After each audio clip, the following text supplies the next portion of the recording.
Whew. Man.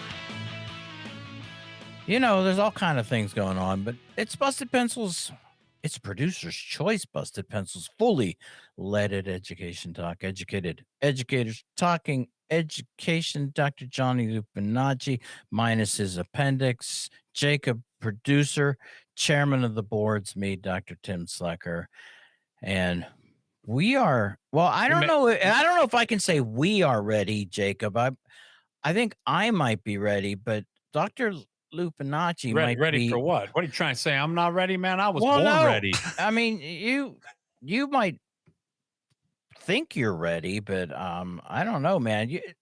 Just a reminder too. I mean, Johnny's back on what now? Day 3 after losing his he had his appendix removed because I always like when people say I lost my appendix. I'm like, well, I'm sorry to hear that.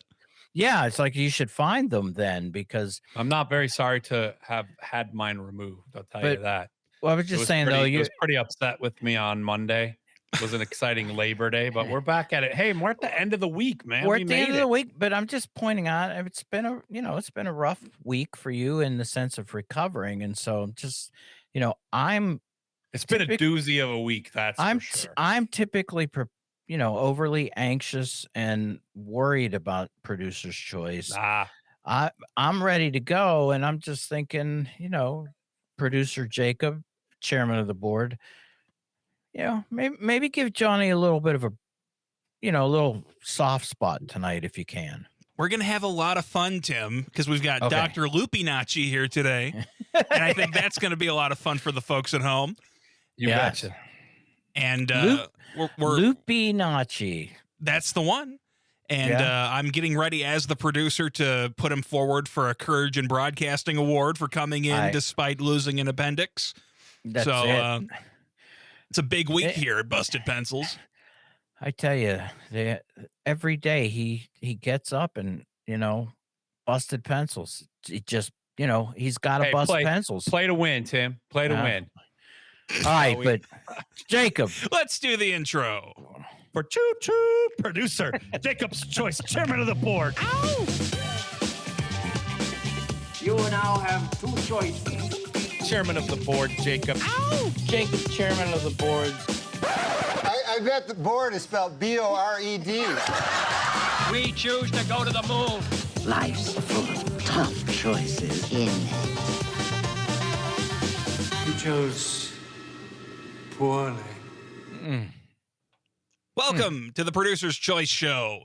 Dr. Tim Slekar, Dr. Johnny Lupinacci. I want to remind our listeners at home that Johnny said choo-choo when he was at 100%. That was normal Johnny. So now we're going to see what happens during this program. I think we're going to have a great time. Fellas, now that the summer is coming to a close, children across the country are heading back for an exciting new year of school. New pencils to bust, new notebooks, new backpacks. It's an exciting time for renewal and change. But there's one thing that never changes about going back to school, and that is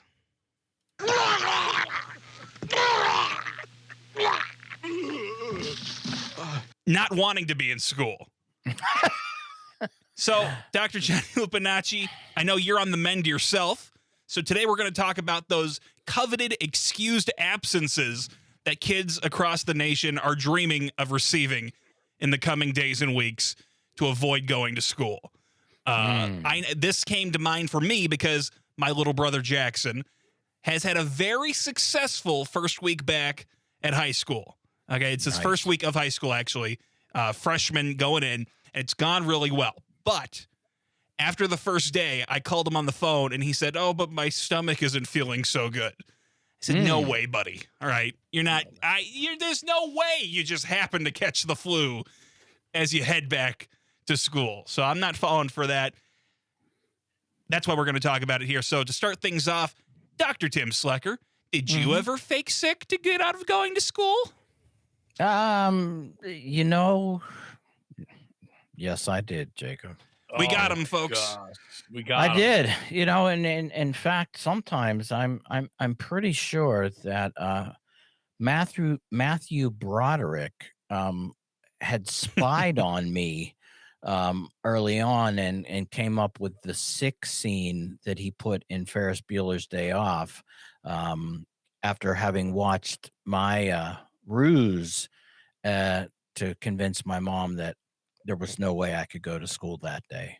Um, no, you know what? I did and here's the thing though, right? I did oh, mom, yeah, that sound effects you made. I mean, I kind of went into the bathroom and made those very, I, I faked them, to kind of for the effect. And I came out of the bathroom like, Ma, I can't do it today. Um, and I knew she would be going to work. My dad was already at work, and I was just like, you know what? I needed a mental health day, man. But I faked being sick. She left. You know what though?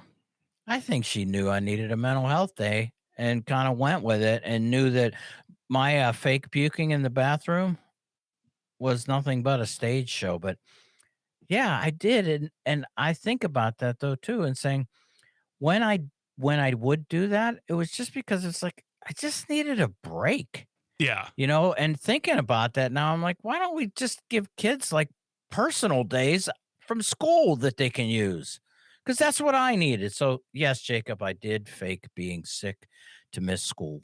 I like that idea, Tim, because I think what you said about your mom kind of knowing, you guys are parents, if you could talk to this, but I think there's always that, okay, I get it. Don't make it a habit. But, Yeah. all right, Yeah, fine. yeah. Just, today. Yeah, right. I mean, right, and now thinking about it, I'm like, I'm pretty sure Luke and Lacey. Yeah, occasionally, sometimes I was like, you know what, guys, stay home today. I'm with you. Now, That's what I Dr. got. Johnny Lupinacci, because you came in with a hole where your appendix used to be, I'm not sure if you'd ever do this, but have you ever fake sick to get out of school? I'm gonna say, Jacob, I'm trying to remember. I didn't, and I'm not. It's not a moral high ground here that I didn't. I just never thought of it. I was the oldest child, and it wasn't really an option to like opt out of what was going on in the day. I didn't do a lot of resisting the orders from above in terms of like my mom said this, my dad said this is what's happening. I kind of went with the flow. Oldest child, there's not a lot of room for negotiation.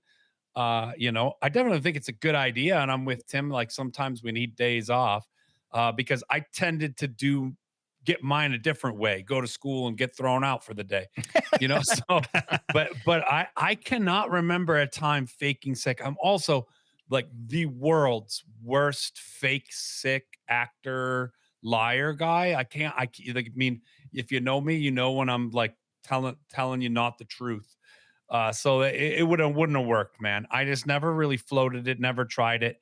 I think I tried it a few times early on, like maybe even I don't even know, like maybe early elementary to not go to church on Sunday. We used to, Mhm. regular every Sunday, and I think it got again oldest child, Italian family. I mean, there wasn't a lot of room for me to negotiate.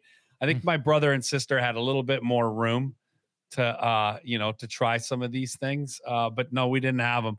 And Tim, back when we were in school, they didn't have mental health days. They probably should have, Mhm. right? But I wish No. they did, man. That'd have been pretty awesome. No, but Mhm. I never really faked sick. Also, Jacob, my parents had a rule where if I had to stay home from school from being sick, like Oh, I yeah, I couldn't know do where you're any like going. yeah, there was like you couldn't play sports, you couldn't do activities, you couldn't do anything else. And so I was like, it just always seemed better. Even and this isn't probably the right thing. Even if you're sick, just go to school. And if you really, really can't be at school that day, and this is where I say I wish I had the option, Tim, or I'd have thought through it. I just find a way to get sent out of school for the day, usually an in-school suspension, because getting a parent to come get you from work wasn't ideal. You just made me think of something though too, on that. I think I went to school very sick lots of times because I didn't wanna miss the rest of the day, because actually that rule was in effect at my house too. If you were homesick, you weren't going out for the day. But on those days where I just essentially wanted a mental health day, I was okay with going, you know what, fine. I don't want to go out tonight either anyway. But boy, yeah, the amount of pain I would put myself through to be able to come home from school and go out. Hey, Jacob, and I know that wasn't your question, but No, that's good. Tim, I think, at first when you confessed to your horrible crime of faking sick to get out of school, I almost felt, oh, geez, is this the Tim I always thought he was? But then it turned out you've kind of balanced it out because you went in sick as much as you skipped healthy. So it kind of balances out. And you're a good boy, Tim. So I'm glad to hear that. thank you, Jacob. Well, and I hope we get there. But if not, I gotta put in a request for a future producer's choice. But man, some of the excuses I've heard Oh, over dude. the year. Oh Yeah. my God, dude, that could be a whole special episode. Jacob, write that one down. And Yes. And anyway, moving on to the next question. Johnny, what are some of the best excuses you've heard from students about why they can't come in? Oh man, well I've heard them all, ranging from medical things I have had to look up, like really fancy names. You're like, for what even me- is an appendix? Yeah, I'm not falling for that. That could be one of lots of them, especially in my early years. I say teaching upper grades in high school or especially college. Being a younger male, I'd get some real fancy terms for menstruation that I was unfamiliar with, and I'd look up and be like, I've got no. What do I know about this? Is whether you can be in school during this or not. But I will say, in the last few years, and I actually put this in my syllabus, and it's a whole bit I do, and I like to believe it's true because I like to believe the best that students aren't out there faking things to not be in class. But I teach class, in a college, and it's morning classes, 8 a.m. to 12 a.m. It's like a block, and occasionally it falls after Halloween. Or like the day of around the Halloween and the fall, or Valentine's Day. There's always a holiday.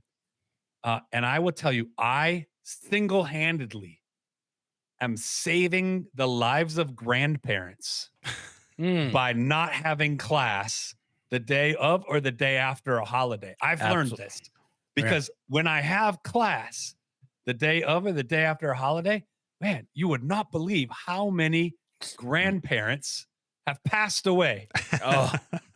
And so I have followed this trend for almost 15 some years now. And I can say to my students, I'm giving you this day off in advance because I can promise you single-handedly, I am saving the lives of your grandparents if they are still living, because I have a trove of emails. I started to put them all in a folder, a trove of emails that I would like to believe in a class, this many people's grandparents pass away on the day of or the day after a holiday, right? When I have class in the morning. So Jacob, that's my favorite excuse. As though in a class of 70 or 80 other students, the professor may not notice that 17 other grandparents also passed away. This is one of the go-tos. If you're a listener out there, just don't use the passing away of a relative, because us professors, we're really worried. Like we're going to have to stop having class just to save lives. well, there you go. Tim, Wow. have you had any interesting excuses in your time? Well, I was going to say, so, teaching second and mostly fifth grade, pretty much if they were sick, they weren't giving me an excuse. It was the next day, because this was also one of the requirements. Johnny, I need an excuse from you from yesterday. You were out. My dad didn't write it for me, Mr. Slekar. I'm like, well, you need to tell your dad I need an excuse because for some reason, a handwritten, poorly, legible excuse from a so-called parent went into some permanent record for the family to document that their kid was legally sick. But I had the, in college though, like Johnny was going to say, he took mine. I mean, the amount of dying and or some form of close to death, grandparent, uncle, brother, you know, um, best friend's nephew. It gets really Yeah. space ballsy sometimes. It's just, but and like Johnny said, it was just you sit there and go like, and this is more of the joke, but sometimes it's going like I'm like, this is the fourth time your grandmother died. Somebody like Well, She's very unlucky. Yeah. And you do get the occasional just really out there ones that I got to give a lot of credit to. I got one last semester, and it was a rather lengthy email that could be summarized as my roommate's best friend's friend broke up with their boyfriend who was cheating on them with their best friend's other friend. And I couldn't even follow it. It was like several sentences of drama that didn't quite ever connect to the student, and ended with, so I won't be in class today. nice. And I remember being like, this is one of those classics. Like, it was almost like it was, let's see if I can confuse him with enough directions of different reasons of why crazy things might be happening around or near me. And given that I'm not going to be in school today. So I gave a lot of creative effort to that one. I thought that deserved to me just being like, yep, excused absence. Sounds good to me. I think he did the right thing. I don't want to get involved in this twisted Right. love triangle by trying to find out what happened. I'm just okay. Yeah, go do that. That sounds good. That sounds like a quadruple type of triangle, though. I mean, you get Tim. You probably got these, especially in college too. And I always have a hard time because I get it, but I have to hold them accountable. Be like, it's March Madness, or hey, our class goes till 6:30, and the football game starts at 4.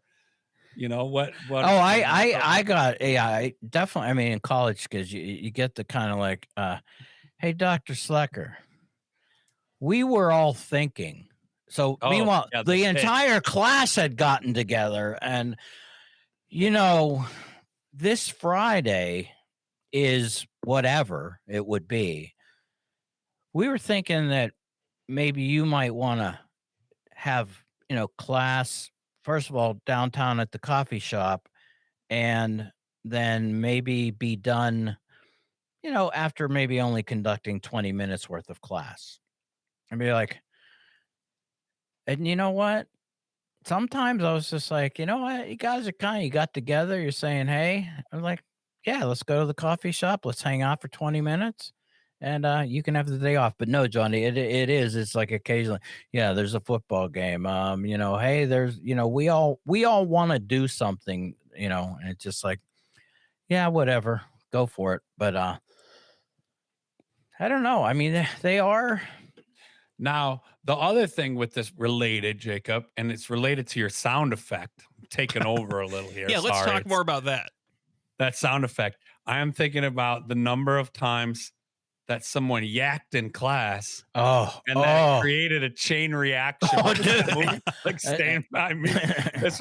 This might be my nightmare as a teacher. It was like, it's difficult enough for a student who's truly like sick, right? They lose, throw up in school or in the hallway. But then it's like that noise, which I believe was the sound effect. And then it was like, then it would be, you'd wait, like, as a teacher, you'd be like, oh, no, please, just don't look if you can't, like, and then you'd hear like 4 more go off. Oh, yeah. Oh, God. What was that movie that happened in? Was that Stand By Me? I With a torrent of vomit? I don't really remember, but Johnny, I know you're going to say that. I mean, I remember it first as a kid when one of my classmates puked. If I saw it, I was following right in their footsteps because I couldn't do it. And my first couple of years of teaching, I would literally go next door to Mr. Weekland. I'd be like, Jeff, I got a puker in there, man. I need you. Because I couldn't do it because I would puke right along with them, man. I couldn't see. It wasn't the sound. It was as soon as I saw that projection coming forward, it was like even as you were talking and as we're talking right now, I'm getting queasy. Should I hoping play the that- vomit sound effect No. a few more times, or what Like was the it? pie eating contest in Stand By Me. yes, yes. A dirty ashtray.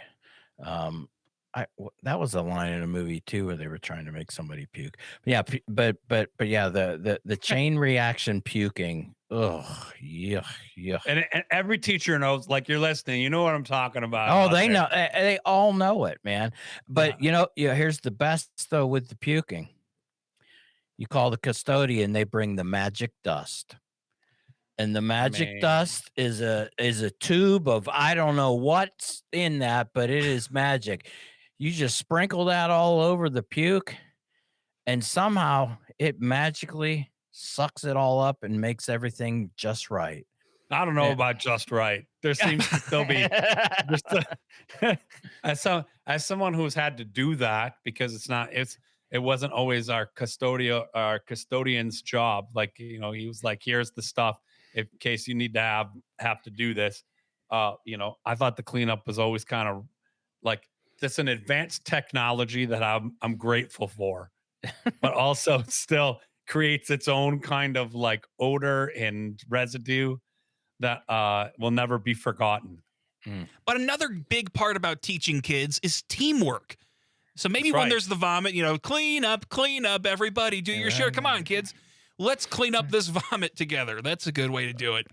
And by the Now, way, we always made it if we could, if the weather allowed. Now an opportunity to go outside and have maybe an impromptu recess Oh yeah. or a little outdoor activity, just so everybody breathe fresh air before there are after tremors again, aftershocks. Could just keep going. that's my strategy. I'm leaving the building if this goes down.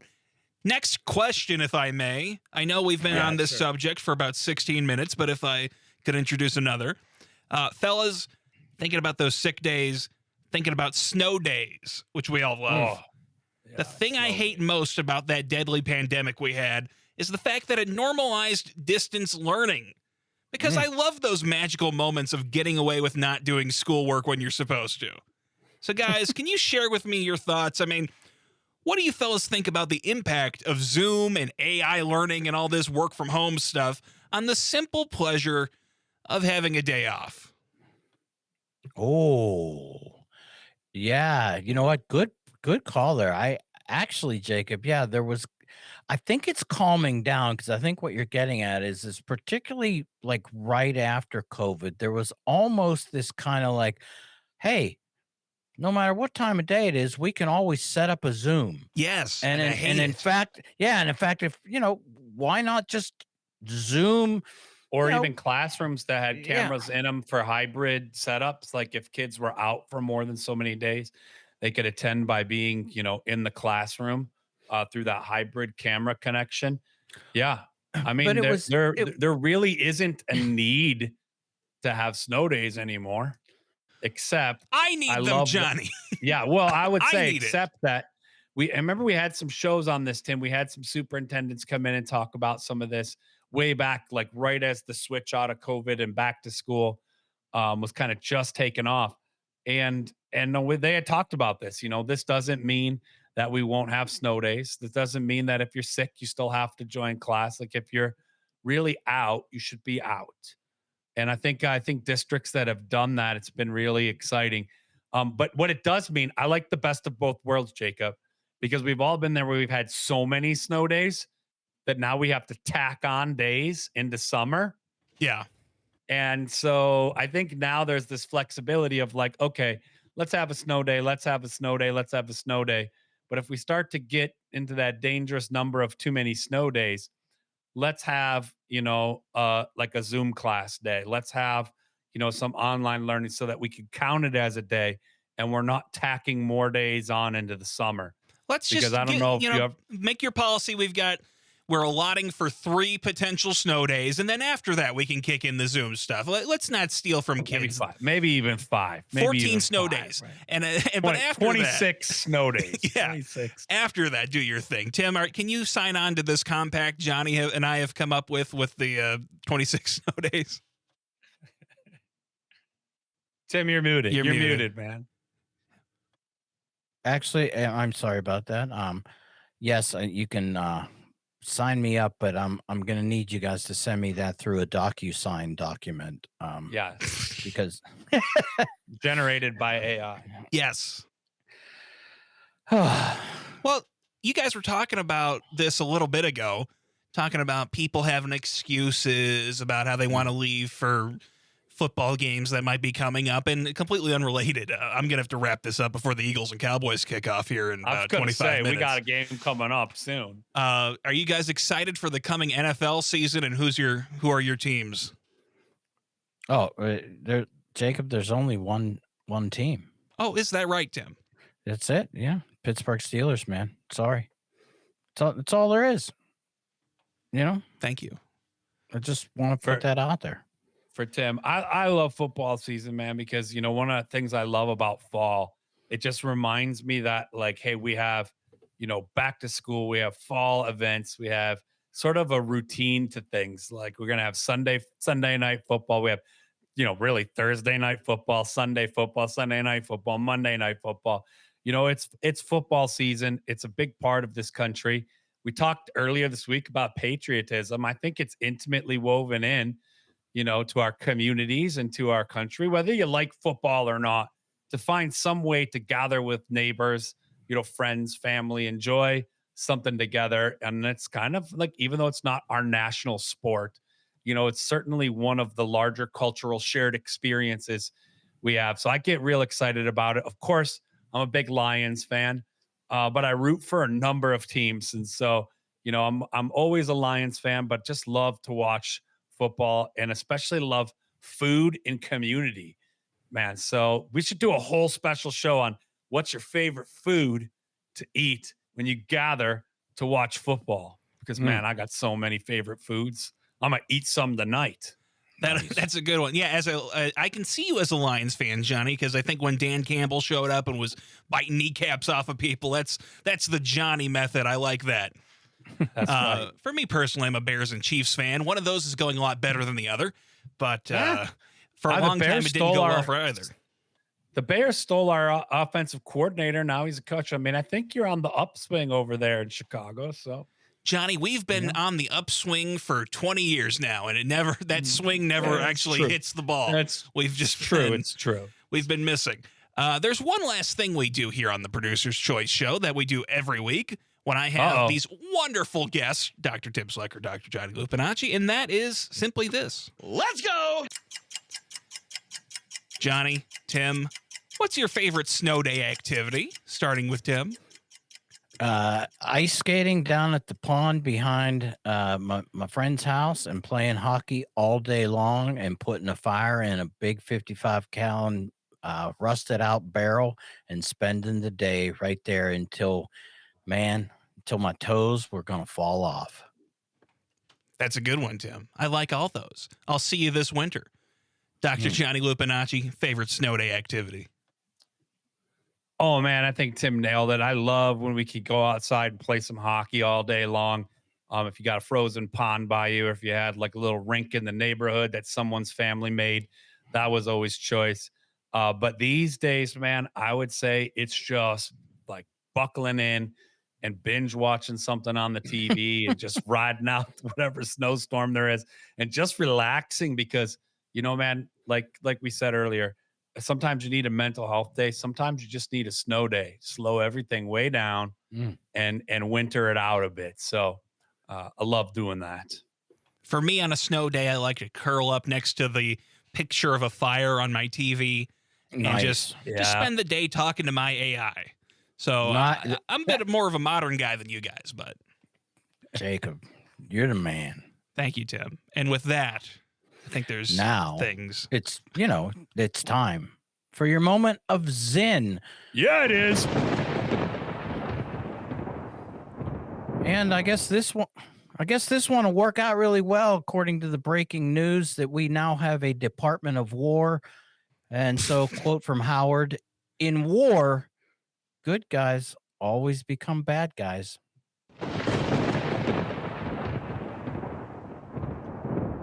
Is that true? Yes. They're changing the Department of Defense back? Yes to the Department of War. Oh, that's so stupid. Anyway, the show is Johnny. wrapping up. I mean, yeah, man, it's good to know. Thanks for the facts. And thank you, listener, for grabbing this exciting episode of Jacob's Producer's Choice. And remember, you can always grab more podcasts packed full of all kinds of Busted Pencils content on Apple Podcasts, Spotify, and of course, you can always find us on the Civic Media website or on bustedpencils.com. I mean, you just find us on the internet. That's how it works. If Tim would give you any tip, he'd say, go ask AI about Busted Pencils. But don't you dare be late for homeroom on Monday. And if you can, make sure you grab class in session next week, Wednesday. And if you don't already know, you're going to love this. Of course, you could always catch the Friday episode, Producer's Choice, but you got to tune in on Saturdays, 3 p.m. Central Time, across all the Civic Media Network stations for 1 hour of your favorite blue-collar scholars, Tim and Johnny, and keep busted pencils.